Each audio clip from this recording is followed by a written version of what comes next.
ఎన్నికల హామీలను అమలు చేయలేక వస్తున్న వ్యతిరేకతను మాజీ సీఎం జగన్మోహన్ రెడ్డికి లభిస్తున్న ప్రజా ఆదరణ తట్టుకోలేక తిరుమల లడ్డు ప్రసాదంలో కల్తీ జరిగిందని క్షుద్ర రాజకీయాలకు పాల్పడుతున్న కూటమి నాయకులకు ఏడుకొండల స్వామి తగిన శాస్త్రి చేయాలని మాజీ ఎమ్మెల్యే అన్నబత్తుని శివకుమార్ కోరారు. పవిత్రమైన తిరుమల లడ్డు ప్రసాదంలో జంతు కొవ్వు కలిసిందంటూ కూటమి నాయకులు చేస్తున్న దుష్ప్రచారానికి నిరసనగా వైఎస్ఆర్ కాంగ్రెస్ పార్టీ తెనాలి సమన్వయకర్త మాజీ ఎమ్మెల్యే అన్నబత్తుని శివకుమార్ పార్టీ శ్రేణులు శనివారం వైకుంఠపురం దేవస్థానంలో సంప్రోక్షణ చేపట్టారు. Shivakumar municipal chairperson Tadibina Radhika Ramesh, party నాయకులు గంగాజలం, పసుపు నీళ్లు, ఆవు పాలతో ఆలయం మెట్లను శుద్ధి చేశారు. కొబ్బరికాయలు కొట్టారు. శివకుమార్ అరచేతిలో హారతినిచ్చారు. ముందుగా దేవస్థానంలో ప్రదక్షిణ చేసి శ్రీ లక్ష్మీ పద్మావతి సమేత శ్రీ వెంకటేశ్వర స్వామిని దర్శించుకున్నారు. అనంతరం మీడియాతో మాట్లాడారు. ఇచ్చిన మాట ప్రకారం రాష్ట్ర ప్రజలకు సంక్షేమ పథకాలను అమలు చేసిన వైఎస్ఆర్ కాంగ్రెస్ ప్రభుత్వాన్ని ఓడించేందుకు కూటమి నాయకులు చంద్రబాబు నాయుడు, పవన్ కళ్యాణ్లు ఎన్నికల్లో అనేక హామీలు ఇచ్చినట్లు గుర్తు చేశారు. అధికారంలోకి వచ్చాక హామీలు అమలు చేయలేక డైవర్షన్ పాలిటిక్స్ తెరతీశారని ఆరోపించారు.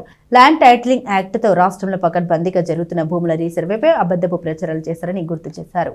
ఇదే కూటమి ప్రభుత్వం నాటి పథకాన్ని కొనసాగిస్తుందని తెలిపారు. మళ్లీ ఇప్పుడు దేశంలో ఏ రాజకీయ నేత చేయని విధంగా ప్రపంచవ్యాప్తంగా హిందువులు పవిత్రంగా భావించే కలియుగ దైవం తిరుమల శ్రీ వెంకటేశ్వర లడ్డు ప్రసాదంపై కల్తీ జరిగిందనే ప్రచారాన్ని చంద్రబాబు, పవన్ కళ్యాణ్లు నిసిగ్గుగా చేస్తున్నారని శివకుమార్ అన్నారు. సనాతనవాదిగా వేషం కట్టిన పవన్ కళ్యాణ్ మెట్ల కింద నుండి పైకి కడిగారని తెలిపారు. సాక్ష్యాలు లేకుండా ఆరోపణ ఎందుకు చేస్తున్నారని సాక్షాత్తు సుప్రీంకోర్టు చెప్పిన సిబిఐని రంగంలోకి దించి సిట్ను ఏర్పాటు చేసి దర్యాప్తు చేసినట్టు తెలిపారు. సిబిఐ కోర్టుకు సమర్పించిన ఛార్జిషీట్లో లడ్డు ప్రసాదంలో ఎలాంటి జంతువు కొవ్వు కలవలేదని తేలిందన్నారు. ఆయన జగన్మోహన్ రెడ్డి వ్యక్తిత్వ హననం చేసేందుకు కూటమి నేతలు తప్పుడు ఆరోపణ చేస్తున్నారని వివరించారు. ఇచ్చిన హామీల ప్రకారం సంక్షేమాన్ని ఇవ్వని ప్రభుత్వమే వ్యతిరేకతతో ప్రజలు జగన్ కేసు చూస్తున్నారని దుగ్ధతో లడ్డు ప్రసాదం కల్తీ పేరుతో కుట్రకు తెర తీయడం దారుణమన్నారు. దేవుని పవిత్రమైన ప్రసాదాన్ని కుట్రలకు వాడుకుంటున్న చంద్రబాబుకు, పవన్ కళ్యాణ్ కు తగిన శాస్త్రి చేయాలని, మరోసారి దైవాన్ని వాడుకోకుండా చూడాలని ఆ వెంకటేశ్వర స్వామి వేడుకున్నట్లు వివరించారు. మున్సిపల్ చైర్పర్సన్ తాడిబోయిన రాధికా రమేష్ మాట్లాడుతూ కూటమి ప్రభుత్వంపై ప్రజల భ్రమలు తొలగిపోయాయని తెలిపారు. ఈ కార్యక్రమంలో municipal vice chairman Malapati Hariprasad, మాజీ vice chairman Gunturu Koteswararao, Tenali MPP Dharmarajula Chennakesavulu, పట్టణ రూరల్ మండల కొల్లిపురం మండల పార్టీ అధ్యక్షులు, పార్టీ కౌన్సిలర్లు దేశ శ్రీనివాసరావు, చెన్నబోయిన శ్రీనివాసరావు, కల్లం వెంకటప్పారెడ్డి, నీలి అజయ్ కుమార్, పార్టీ నాయకులు పాల్గొన్నారు. ఈరోజు వైఎస్ఆర్ పార్టీ ఆధ్వర్యంలో వైఎస్ఆర్ పార్టీ శ్రేణులు అందరం కలిసి రెండవ తిరుపతిగా పేరొందిన తెనాలి వైకుంఠపురం పద్మావతి సమేత వైకుంఠపుర దేవస్థానంలో శుద్ధి కార్యక్రమాన్ని ఏర్పాటు చేశాం. ఎందుకు అంటే ఈ రాష్ట్రంలో మరి ముఖ్యంగా కూటమి ప్రభుత్వం అధికారంలోకి వచ్చినాక కూటమి నాయకులు చంద్రబాబు నాయుడు గారు కానీ, పవన్ కళ్యాణ్ గారు కానీ వారు మాట్లాడుతున్న తీరు, మరి ముఖ్యంగా వైఎస్ఆర్ పార్టీని ఓడించటం కోసం సుమారు 2 సంవత్సరాల క్రితం జరిగిన సారసత్వ ఎన్నికల్లో అనేక హామీల్ని ఇచ్చి ప్రజలతో ఓటేపించుకొని అధికారంలోకి వచ్చినాక ఆ హామీల్ని అమలు చేయలేక డైవర్షన్ పాలిటిక్స్ని ఎన్నుకోవటం జరుగుతూ ఉంది.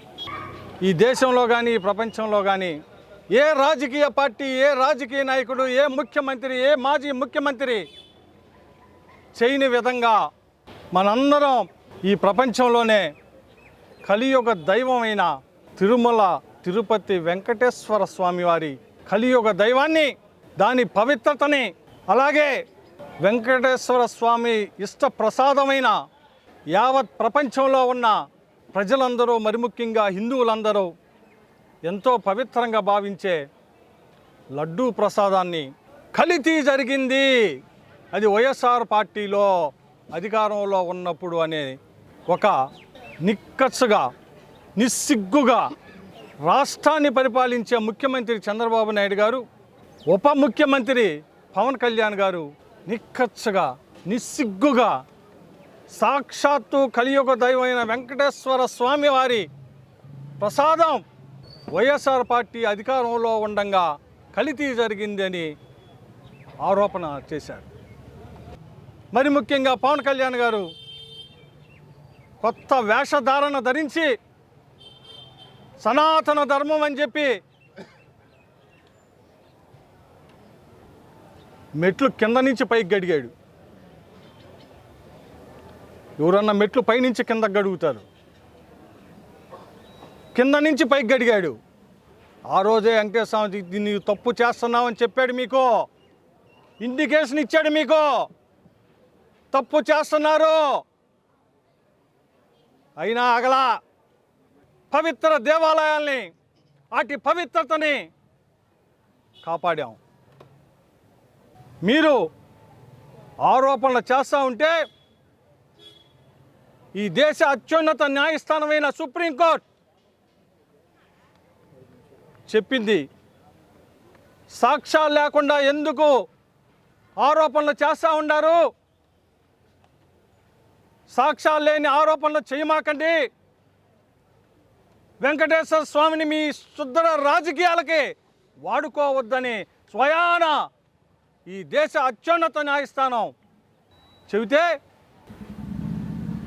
సిబిఐ ఎంక్వైరీ చేసి సిట్ని నియమించి ఆ సిట్టు ద్వారా కలియుగ దైవమైన తిరుమల తిరుపతి వెంకటేశ్వర స్వామివారి ప్రసాదమైన లడ్డూలో కల్తీ మీద నిగ్గు తేల్చడం కోసం సిట్ కమిటీని వేస్తే ఎన్డీడీపీ అంటే నేషనల్ డైరీ డెవలప్మెంట్ బోర్డు ఈ నివేదికలో, ఈ సుమారు 76 పేజీల నివేదికలో స్పష్టంగా మీరు ఆరోపించిన విధంగా మీరు ఈ రాష్ట్రంలో తిరుమల తిరుపతి దేవస్థానం వెంకటేశ్వర స్వామి గారి ప్రసాదంలో పంది కొవ్వు, జంతువుల కొవ్వు కలిసింది అని మీరు చెప్పిన ఆరోపణని ఎక్కడా కూడా పంది కొవ్వు కానీ జంతు కొవ్వు కానీ కలవలేదు అని చెప్పి ఈ సిట్ సమర్పిస్తే దీన్ని కూడా వక్రీకరించడం కోసం దీన్ని కూడా ఎవరయ్యా ప్రభుత్వంలో ఉంది, మీ కూటమే కదా, స్టేట్లో ఉంది ఎవరు, సెంట్రల్లో ఉంది ఎవరు, ఈ దేశ ప్రధాని నరేంద్ర మోడీ గారు బీజేపీ రిప్రజెంటేటివ్, ఈ రాష్ట్ర ముఖ్యమంత్రి చంద్రబాబు నాయుడు గారు తెలుగుదేశం జనసేన బీజేపీ కూటమి ముఖ్యమంత్రి, ఈ రాష్ట్ర డిప్యూటీ ముఖ్యమంత్రి పవన్ కళ్యాణ్ గారు తెలుగుదేశం జనసేన బీజేపీ కూటమి డిప్యూటీ సీఎం. మీరు చెప్పి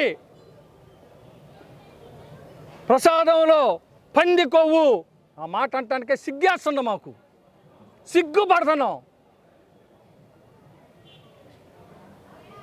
పంది కొవ్వు జంతు కొవ్వు కలిసిందని, ఇది జగన్మోహన్ రెడ్డి గారు ముఖ్యమంత్రిగా ఉన్నప్పుడే జరిగిందని మీ ఇష్టం వచ్చినట్టు మీ ప్రభుత్వం, ఈ రాష్ట్రంలో మీ ప్రభుత్వం, కేంద్రంలో మీ ప్రభుత్వం సిబిఐ సిట్ వేసి ఒక నివేదిక ఇస్తే ఆ నివేదికలో మీరు హిందువుల మనోభావాలు దెబ్బతినే విధంగా మీరు చెప్పిన పంది కొవ్వు, మీరు చెప్పిన జంతు కొవ్వు కలవలేదని చెబితే జగన్మోహన్ రెడ్డి గారి వ్యక్తిత్వాన్ని హననం చేయటం కోసం ఈ రాష్ట్రంలో మళ్ళీ జగన్మోహన్ రెడ్డి గారిని ప్రజలు ఆదరిస్తూ ఉన్నారు.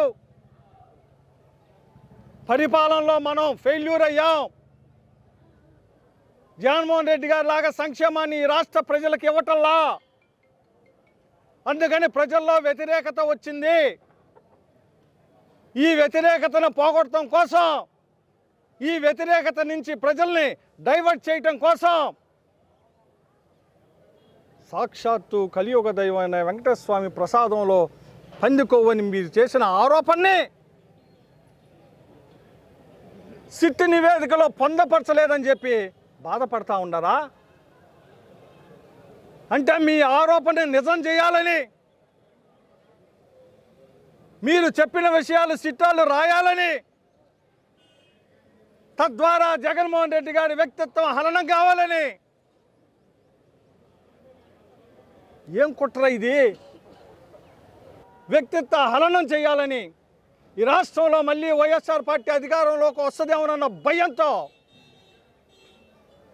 ఈ రకంగా తిరుపతి వెంకటేశ్వర స్వామి ప్రసాదంలో పంది కొవ్వు జంతు కొవ్వు కలిసిందనే ఆరోపణల్ని సిట్టు పొందపరచలేదని చెప్పి మళ్ళీ ఓ డ్రామాని తీసుకొస్తూ ఉంటారు. ఈ రకమైన మీరు ఆరోపించిన విధంగా పంది కొవ్వు జంతు కొవ్వు కలవలేదని సిట్టిచ్చిన నివేదికని ద్వారా ఇకనైనా ఆ పదాలు వాడటం మానేయమని చెబుతూ ఉండా. దానికోసమే ఈరోజు వైకుంఠపురంలో పాపపక్షాల కోసం వారికి సరైన బుద్ధి ఇవ్వమని ఆ వెంకటేశ్వర స్వామివారి ప్రసాదాన్ని రాజకీయాలకి దేవుణ్ణి వాడకుండా వాళ్ళకి సరైన బుద్ధి ప్రాప్తించమని చెప్పి ఈ సందర్భంగా కోరుకుంటా ఉన్నా.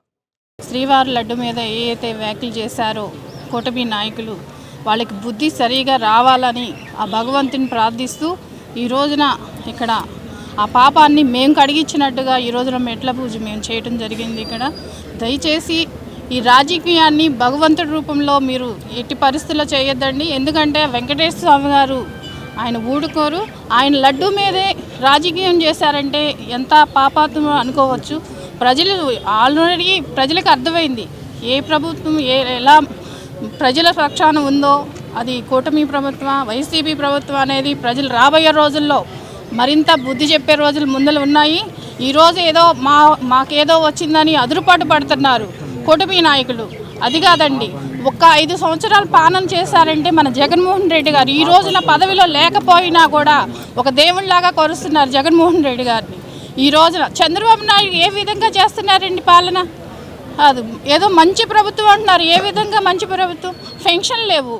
అలానే ఈరియా కోసం ఎంతమంది లైన్లో నిలబడి ప్రాణాలు కోల్పోయారు కొంతమంది అయితే.